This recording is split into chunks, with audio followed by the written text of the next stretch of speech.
lalaki nga tig-deliver og drugas nadakpan sa checkpoint sa Marigondon Police Station, Lapu-Lapu City. Sitio Kalubihan sa Sambag 1, gideklarar nga ubos sa state of calamity. Napulo ka sakop sa Laglag Baryagang nangadakpan sa kapulisan.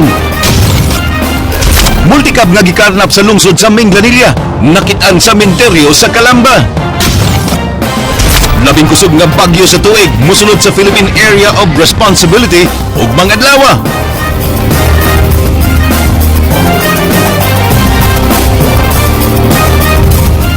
May hapon Sugbo Kabisayan, aniya na mga balita, uban ang kinatibukang puwersa sa News 5 Cebu. Karong adlaw Martes, petsa 4 sa buwan sa Agosto, tuig 2015, ako si Glenn Soco. Amo na ihatod ang masayong pagbalita, inubanan sa mas komprehensibong impormasyon. Ako si Georgia Herrera.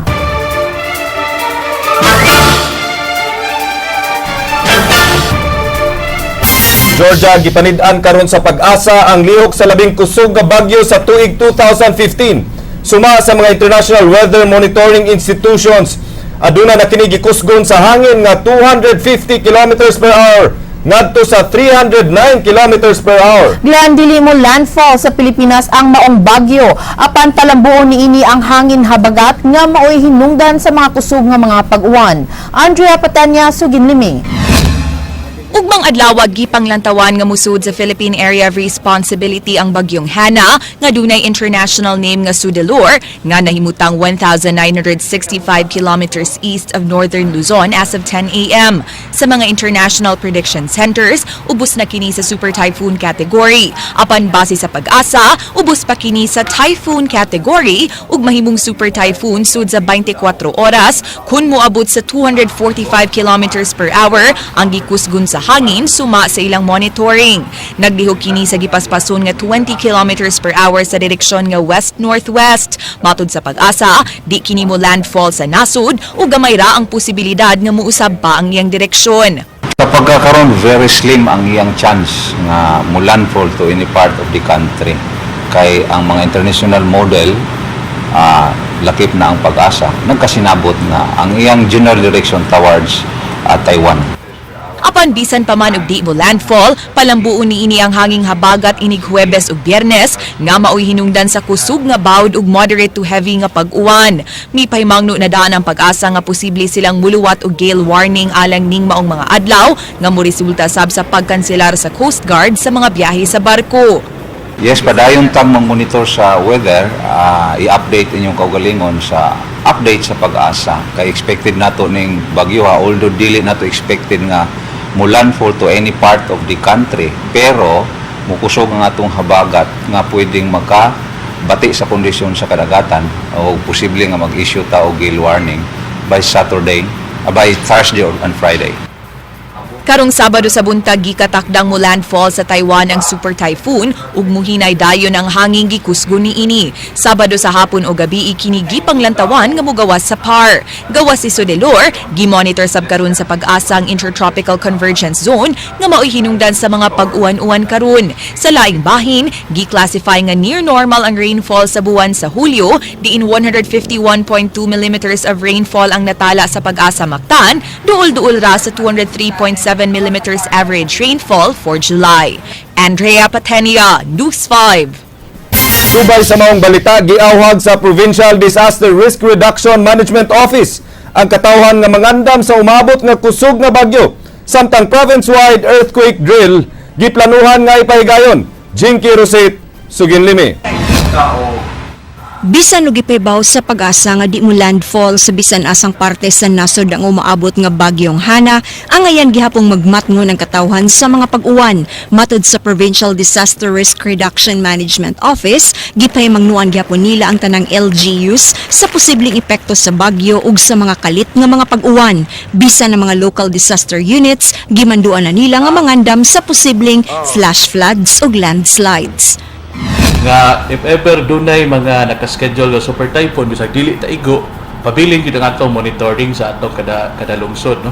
Apil na sad ang katong labi na gyud sa katong mga bukiran nga bahin, katong mga area nga diin dali mabahaan. Sa pikas bahin, agig pagpangandam gihapon sa mga kalamidad sa Masalinog, naglaraw ang Kapitolyo sa pagkaigayon ng province-wide earthquake drill. Nakigalayo na sila karon sa Department of Education aron mas paspas ang drill nila sa matagtunghaan Lukop, Lalawigan. Tinguha sa Kapitolyo og PDRRMO nga zero casualties sa bisan unsa man nga katalagman nga posibleng muigo sa Sugbo. Nagsugod na ta sa Daan Bantayan, doon na tay drill nga gihimo, apil sa mga magtutudlo nila. And then doon na sa tayo mga schedule nga himuon sa namo nga mga drill sa uban pa nga mga tulungan. Jinky Rosit, News 5. Guriyot maugdaw ang usa ka panimay sa Barangay Tehero kagabi. Diyang miulbo ang sunog sa giingong nagsugod sa altar. Ryan Sorote, Suginlimi. Nagilibtigan sa akong di malang sunog nga namaong mangko. Emosyonal si Lola Teresita samtang iyang gisaysay ang pag-ulbo sa sunog sa ilag balay sa Villa Gonzalo 2, Barangay Tehero, Dakbayan sa Sugbo. Nakalitad siya, diyang misigit ang iyang silingan nga dunay sunog ug sa iyang pagsusi. Nagkayo na ang ikaduhang andana sa ilang balay. Misaka siya aron ang taluwaso nagkapikas nga si Lolo William nga palarisado. Pakyas si Lola, human madakinas, hinungdan nga nasamad ang iyang agtang. Maayo na lang kay nakatabang ang iyang mga silingan ug naluwas sila. Sir, yang amo sa mga silingan nagtinabang nga isad, nagigiguba nila niya. Niabot sad ang bumbero o truck sa bumbero sa among barangay. Ni kuano sad among kapitan. Pasado alas 11 na dawat ang alarma sa sunog nga napaong sa pagtinabangay sa mga residente gamit ang mga balde. Gimakak ni Lola Teresita nga nagsugod sa way palong-palong nga bombilya sa ilang altar ang sunog. Matod ini nga iyang pagngon ng tanang appliances kung matulog sila human matagam sa pag-igo sa dakong sunog sa dapit ni adtong 2011. Apan matod sa anak na ini, ang bombilya gyud sa altar mahinungdan sa kayo base sa kadaot sa altar. Wala ko kay bawday kay namaong man lagi ko niya. Nagtuo ko nga ang tapad sa ako. Ibuto baron iyan suga, ana ba? Nga, una ko mo saka sa taas, pangibton man ako. Ang kuan kani siya, ang altar niya. Nga kanang blink galing nga red. Mao siya. No. Diha gyud, mao man gyud naaman makita man namo nga kana siya. Ryan Sorote, News 5. Ana-ana sa City Central School gipahiluna ang mga nasunugan sa Sitio Kalubian sa Barangay Sambag 1. Gipaubos usab sa state of calamity ang dapit nga nasunog. Leslie Caminado Vistil, Suginlimi. Atong silang gihimong special session kagabi, gideklarar sa barangay official sa Sambag 1 nga ipaubos sa state of calamity ang Sitio Kalubihan tungod sa miigong sunog nga nakapiktar sa di mo minus 155 ka pamilya. Ang budget nga 123,000 mo ilang gamiton aron palitan sa mga nag-unang panginahanglan ang mga nasunugan.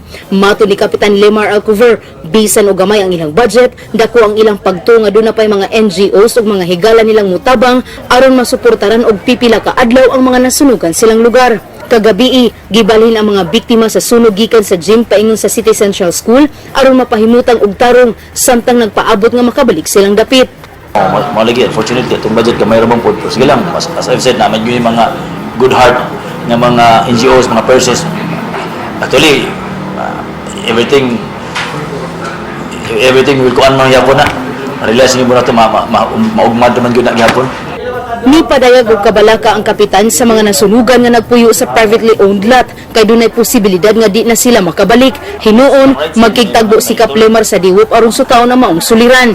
Ipatawag sab sa diwop ang mga nanag-iya og luna sa dapit ug ang mga private owners. Sa pag-meet na win-win solution ba? Kay para sa mga reblock kay I don't know, doubtful ako yung reblocking makumudit ba kanan? We'll go about that next sa meeting yun. Kung sa makam up na to sa meeting ba?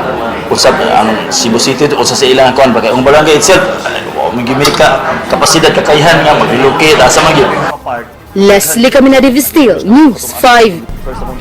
Gibisita ni Mayor Michael Rama uban ang kadagkuan sa Situm ang mga driver sa V-Hire sa ilang temporaryong terminal sa may kampanya maritima luyo sa City Hall. Kini ang unang higayon nga nakikita si Rama sa mga drivers human gipasirada niini ang One CityLink Terminal. Sugin ni Ray Pasaporte. Gitapok o gipasabot ni Mayor Michael Rama ang mga drivers o operators sa V-Hire. Kung nga nung gisirad-an niya ang one settling terminal kay matud pa, napupus na ang kontrata ni ini ugwa say buhis nga gihatag ngadto sa kagamhanan sa syudad. Pipila sa mga drivers mihangyo sa mayor nga kung mahimo mahatagan sila og permanenteng terminal aron di na sila magbalin-balhin kay magkabuang sab ang ilang mga pasahero. Mireklamo na sab matud pa ang mga pasahero kay nausab ang ilang agianan. Kaysa naandan moagi sila sa Kapitol apan karon anha na sa Gorordo. Hinoon inanay na nilang gipasabot ang ilang mga pasahero. Gikan mo sa Balamban, Central Highway, dayon GY, padong Kapitol, Iscario, padong to na ang uban Birama, ang uban Magig Jones, dito nagsettling. Karon ang gikuha namo, arin man pag-address sa Juan, murag Gorordo, padong na nga rin sa Imos, then MG Pinto, so na nga rin. So asa man gyud gikan sa Toledo, asa man gyud mo SRP? SRP? Oo. Sa Lawaan? Sa Aliko.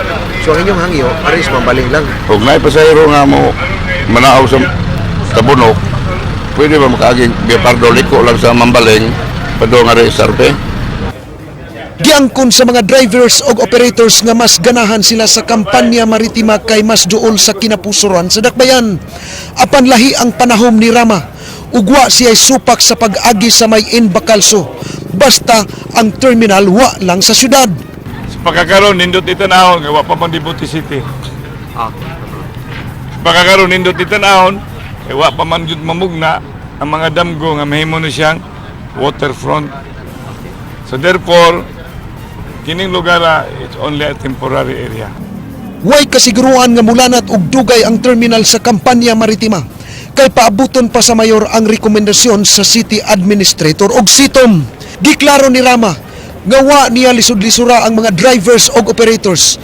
Gani iyang ipaaspalto ang ilang parkinganan. Gipanindot man noon gali syudad, gilisod-lisod na noon. Nagnindot man gaytag plaza. Ato man gayang ginindot ang tanan daan og dili mo undang ang mayor pagsimento sa daan. Gipasaligan sab sila sa sitom nga magdugang og tent og lingkuranan aron himuong waiting area sa mga pasahero. And then regarding sa ilang ruta nga mo sud og downtown, doon na gani uban nga nisud og Kulon, ang uban nisud og Fuente tanan. So nahug sila og murag taxi, no? Pero sa pagkakaroon temporary pala na. So temporary lang na. Bot pasabot nga dili lang sa nato ni sila dakupon. Yes, temporary lang sana na siya. Pero doon nagyugiandam nga travel line. Kanang travel line mao na ilang dan nga ilang subayon para sa ilang pagbiyahe. Among gitun-an ni Sir Joy karon ang sa mapananglit sa Rotas Balamban para mahinay-hinayan og area dinhi atong gi sabot karon ang North Bus Terminal. Kay total adto man sila moagi sa Trans Central Highway, mas hamugaway dito di isab kayo sila makaagi sa mga main thoroughfares dinhi sa syudad sa Sugbo. Kahinumduman nga miisyo og mimo kagahapon ang sitom nga nagmando sa mga operators sa pag-fill up sa registration form aron mahibaw-an kung doon na ba'y kolorom nga V-Hire o kung mapakyas di pasudlon sa temporaryong terminal. Tan-awon gyud nato nga naa sila'y paskin ana diha sa tubangan silang windshield kay kung wala sila ana sud ning si Manaha di gyud sila kasud dinhi sa temporaryo natong terminal sa kompanya maritima.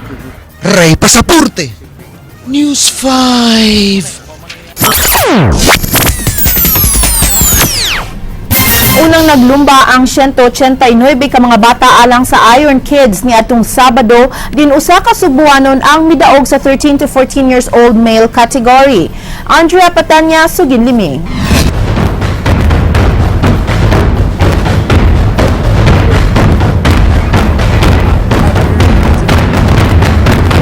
Mas daghan ang mga participants karong tuiga alang sa Iron Kids kaysa labing unang higayon, sold out ang tanang slots alang sa 189 ka mga bata, itandi sa 120 participants ni atong 2014. 6 to 14 years old ang edad sa mga partisipante ug gigrupo sila sa nagkadaiyang age category.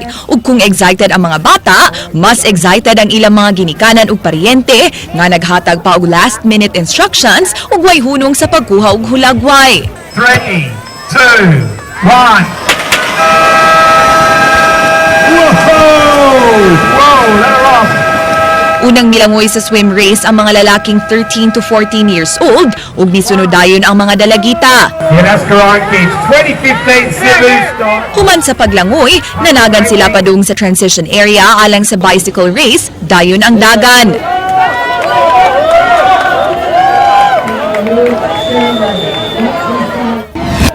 Unang nakahuman sa 13 to 14 years old male category, ang Cebuano nga si Yuan Chongbian nga nakahuman sa lumba sugod sa 42 minutes ug 50.7 seconds. Gikan pasab siya sa usa ka triathlon sa Singapore, di nakakuha sab siya og gold medal. Sa miaging mga Iron Kids competition, nakadaog na sab siya og first place ug second place. Usually, my daily training twice a day, and in the middle I have school, and at night study, rest. So basically, it's my life cycle. He wakes up really early for the morning training, and then there's another one in the afternoon. And then he changes in school, eats his breakfast, and then during lunchtime, after his lunch, he goes to the library, he studies. Well, sweet victory.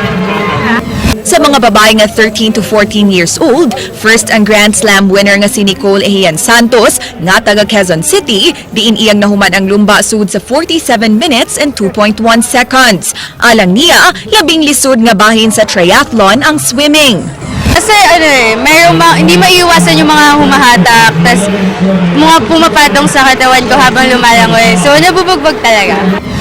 Mato ni Nicole, daghan siya gisakripisyo alang sa training, sama sa social life ug paglikay sa iyang mga paboritong pagkaon. Gawas ni Juan ug Nicole, first placer sab sa 11 to 12 years old category, sila Juan Baniked ug Tara Borlane, Justin Yu ug Lorraine Lenchoco sa 9 to 10 years old category, ug silang Michael Lozada ug Maria Chelsea Minoza sa 6 to 8 years old category. Crowd's favorite sab kining labing bata nga participant nga si Diego, nga dunay balancers ang bike. Happy! Why? Why are you happy? It's okay. Why are you happy? I finished 19. Yay! Congrats! Good job! High five! Kawa sa determinasyon, usa sa mga labing mahinungdanong pagtulunan na makuha ning maong triathlon, mao ang spirit of sportsmanship diin pildi man o daog. Ang importante, nag-enjoy sa maong kasinatian. Andrea Patenya, News 5.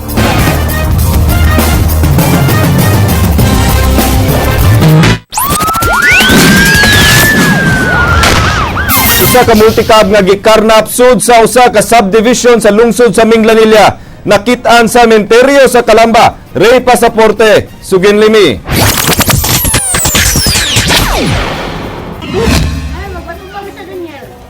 Sulod sa sementeryo sa Calamba na diskubrihan kining multicab. Matud ni Kapitan Yvonne Feliciano sa Barangay Calamba, giparking ang multicab sulod sa sementeryo sa miaging simana. Sa misa kagahapong adlaw, gibalhin sa hipi sa tanod ang sakyanan nga kumpleto pa. Apan karong buntag, gipanguhaan sa uban nga pisa o gipintala na og puti. Nagtawag ko og pulis sa Station 6, gina-trace ang rehistro nga naapoy number sa tag-iya. Muna gitawgan na mo sa tag-iya, nya didto na mo na-discover nga didto day nigikan gikuha sa Minglanilla. Matud sa caretaker sa sementeryo, kumpleto pa ang multicab kagahapon. Din incomplete. Tanan kompleto pa na siya. Ang magtiayong Cindy og Raul de la Paz, nagkanayon nga nawala ang ilang multicab ni adtong Bernes sa buntag.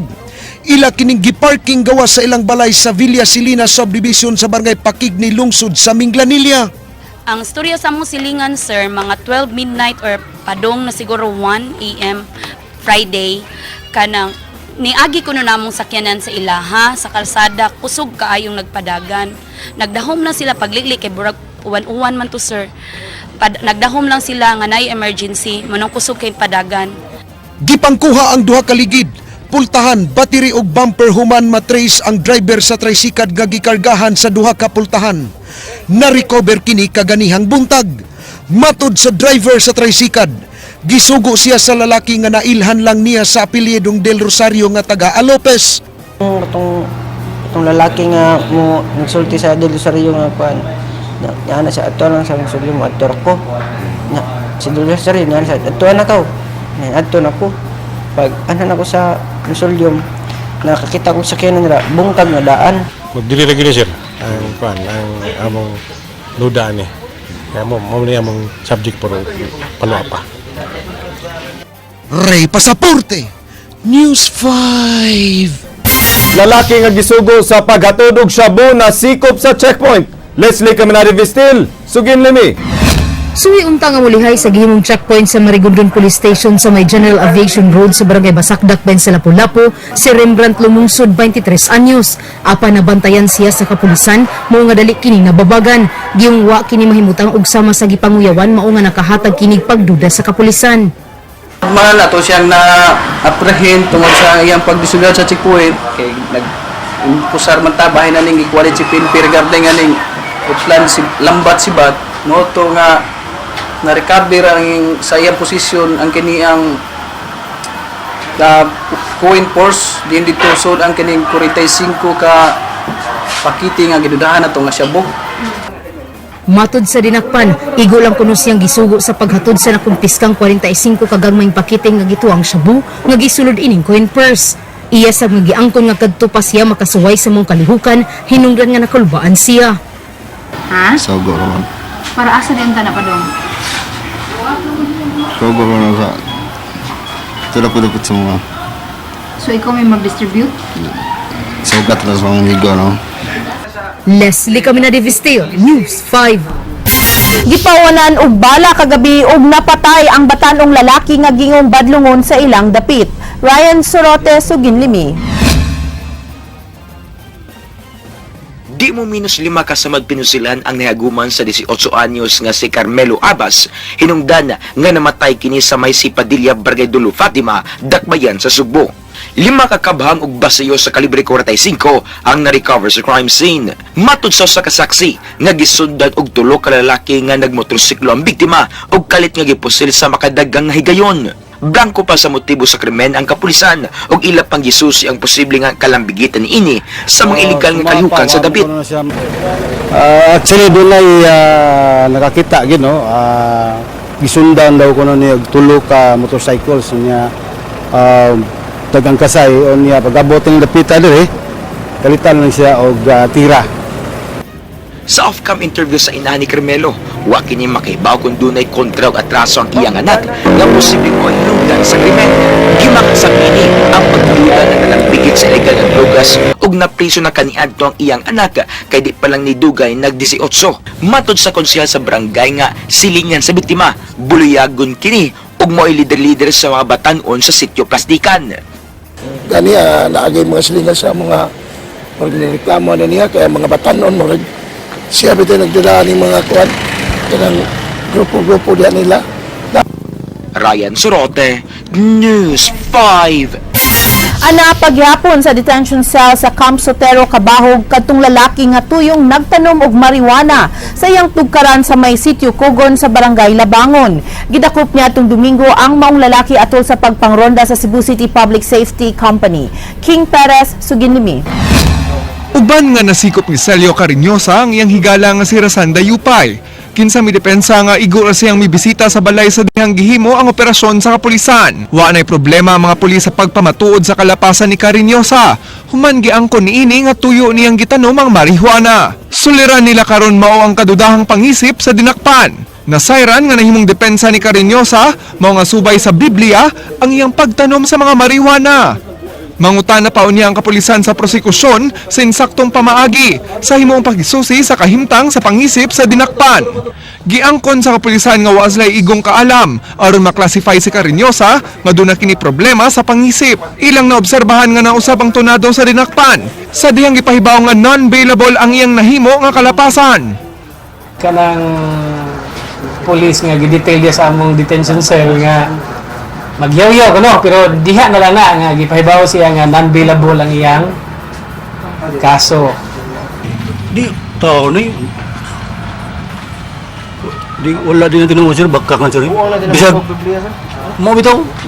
Apan gibarugan sa dinakpan nga wa maliso ang iyang pangisip ug iyang gibarugan nga gisugo siya sa Ginoo sa pagtanom sa marijuana mao nga wa siya mabalaka nga nabalhog siya karon. Oh, kay ba ko na sir mabitaw ako madlo ka na kay ang gibarugan ang nasa Biblia. Kay Di man ko niya pasagdan, kibaman kung di ko niya pasagdan. King Perez, News 5.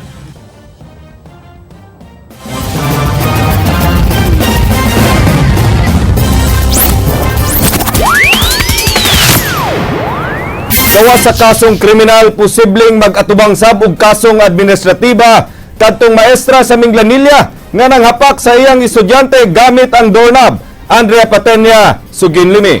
Based sa situational report. Nagpadana og legal team sa Department of Education Provincial Superintendent Arden Monisit sa Kalahuan Elementary School aron imbestigaran ang nahitabong pagpanapat sa usa ka maestra sa iyang tinun-an.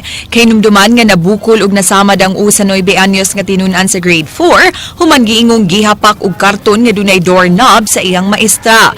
Giingong wa na makapugong ang maestra sa iyang nabuhat, diyang iyang gibadlong ang iyang estudyante nga nakig-away sa iyang classmate. Apan pasabot ni Monisit nga gidili gyud ang corporal punishment sa mga tunghaan ug gikondenar kini sa DepEd. Of course, since time immemorial, kanang corporal punishment dili man jud na nato gi-inflict sa mga bata kay we are into kanang positive motivation man jud ang ato. We give awards to students with high achievement. Kanang negative nga pag-inflict og kanang corporal punishment sa mga bata ato ginang i-discourage kay that will not help the children nga maka-learn sila. Ang maestra gipasakaan na og kasong child abuse apan mipiyansa kini. Mato di Monisit, gawa sa kasong kriminal, posibleng mag-atubang og kasong administratiba ang maong magtutudlo depende sa irekomendar nga sumbong ni DepEd Regional Director Juliet Heruta. Magpaabot pasab siya sa fact-finding nga gihimo karon sa legal team aron hukman kung angay ba nga ipaubo sa preventive suspension ang maestra samtang gipaubo sa investigasyon. Samtang gipasalig ni Monisit nga mahatagan og tukmang psychological intervention ang bata nga giingong na trauma na nga musud sa eskwelahan. Kaganina nag-instruct na ta sa school head nga i-undergo na siya og stress debriefing by the guidance coordinator nya ihatag pa jud nato siya sa DSWD para mas do na sila technical know-how on how to do it. Andrea Patenia, News 5. Mga multicab gipang-apod-apod ngadto sa 38 ka mga barangay isip kabayan sa health program sa Kapitolyo. Jinky Rosit, Suginlimi. Gitunol ni Vice Gobernador Agnes Magpale ngadto sa 38 ka mga barangay sa lalawigan sa Sugbo ang brand new nga mga sakyanan nga dugay nang gihangyo sa mga kapitan sa buhatan ni Governor Junjun Davide. Ang maong mga sakyanan subay gihapon sa programa sa Kapitolyo paghatag og prioridad sa panglawas sa katawhan labi na kadtong mga lugar nga layo sa mga tambalanan. Nakita namo nga kadtog yung barangayan nga lagyo, no?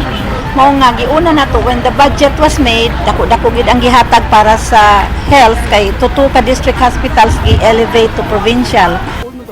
Apan subay sa pagpangapod-apod ini, wa mabala kasi Magpale nga basin og gamiton kini sa ilang kontra sa politika batok kanila, labi na kay nagkaduol na ang eleksyon. Gipasabot ni Magpale nga ang pondo sa paggasto sa pagpalit sa maong mga sakyanan dugay nang naaprubahan sa hunta probinsyal.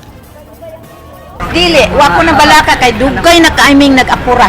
But it's because of the bidding process.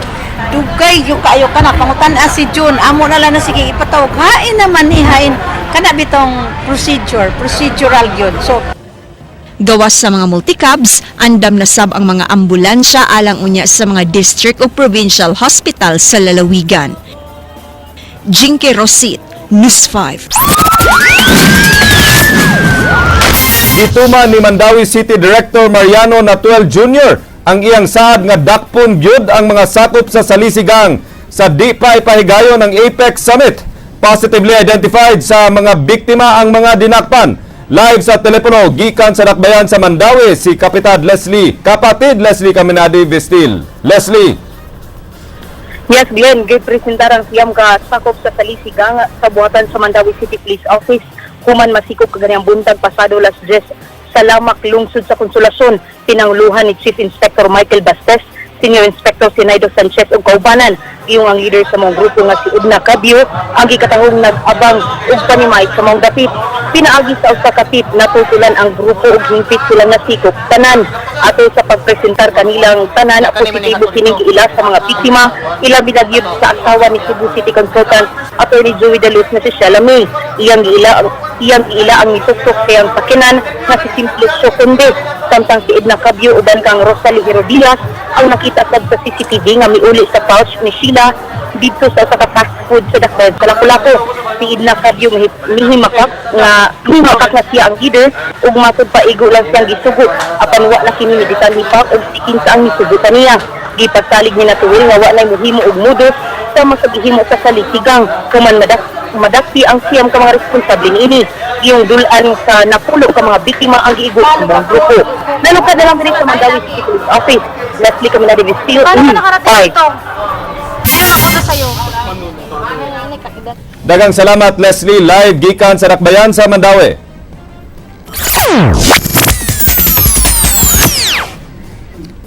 Halos giharos sa mga Australiano ang unang ganti sa Ironman Triathlon niadtong Domingo. Sugin limi King Perez. Kapin sa 2,600 ka mga triathlete gikan sa 52 ka mga nasod ang mianhi sa Sugbo alang sa Ironman 70.3 Philippines. Ug sa ikaupat nga higayon, ang Sugbo mao'y venue alang sa qualifying race sa Ironman World Championship nga himuon dito sa Australia sunod tuig. Giapilan kini sa mga sports enthusiasts sa managlahing kategorya sama sa pro male and female categories, Filipino male and female elite categories, age groupers ug relay categories.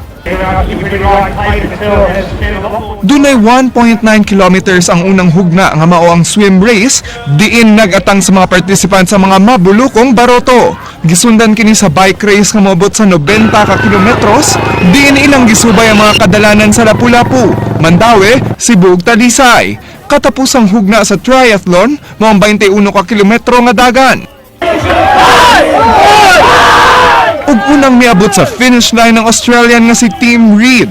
Diniiyang nahuman ang race sa 3 ka oras, 46 minutos ug 3 segundos. Gisundan siya sa laing Australian national nga si Tim Van Berkel nga dunaray 2 ka segundo nga biya kang Reid. Alang kang Reid ang Ironman karong tuiga, may toughest racing ang pagka-triathlete. Ug iyang gipaninguha nga mahimong kampyon alang siyang 2 ka anak ug asawa.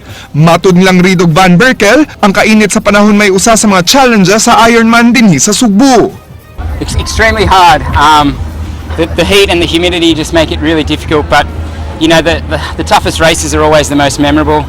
And it was such a world-class field today. I think I was pushed to my absolute limit. To lose in a bit of a sprint finish was sucked a little bit, but you know Tim Reid is no slouch. He's this Asia Pacific champion over this distance, so you know second to him wasn't too bad.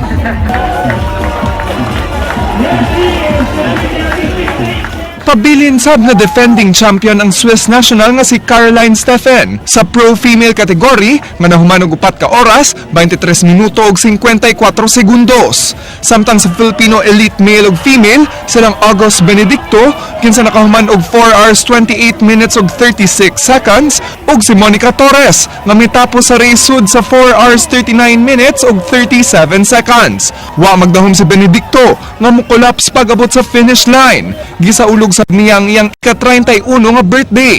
Asoy niini nga samtang ana sa bike race, naglain na ang iyang pamati. Last 500 pinikitan ko na, bahala na si Lord, sabi ko. Bisan sa mga kakulian, matud sa General Manager sa Sunrise Events nga Hapsay ug nagmalampuson ang Ironman karong tuiga. Wa sa makahatag og problema ang mga gitiwas nga mga kadalanan sa Mandawi.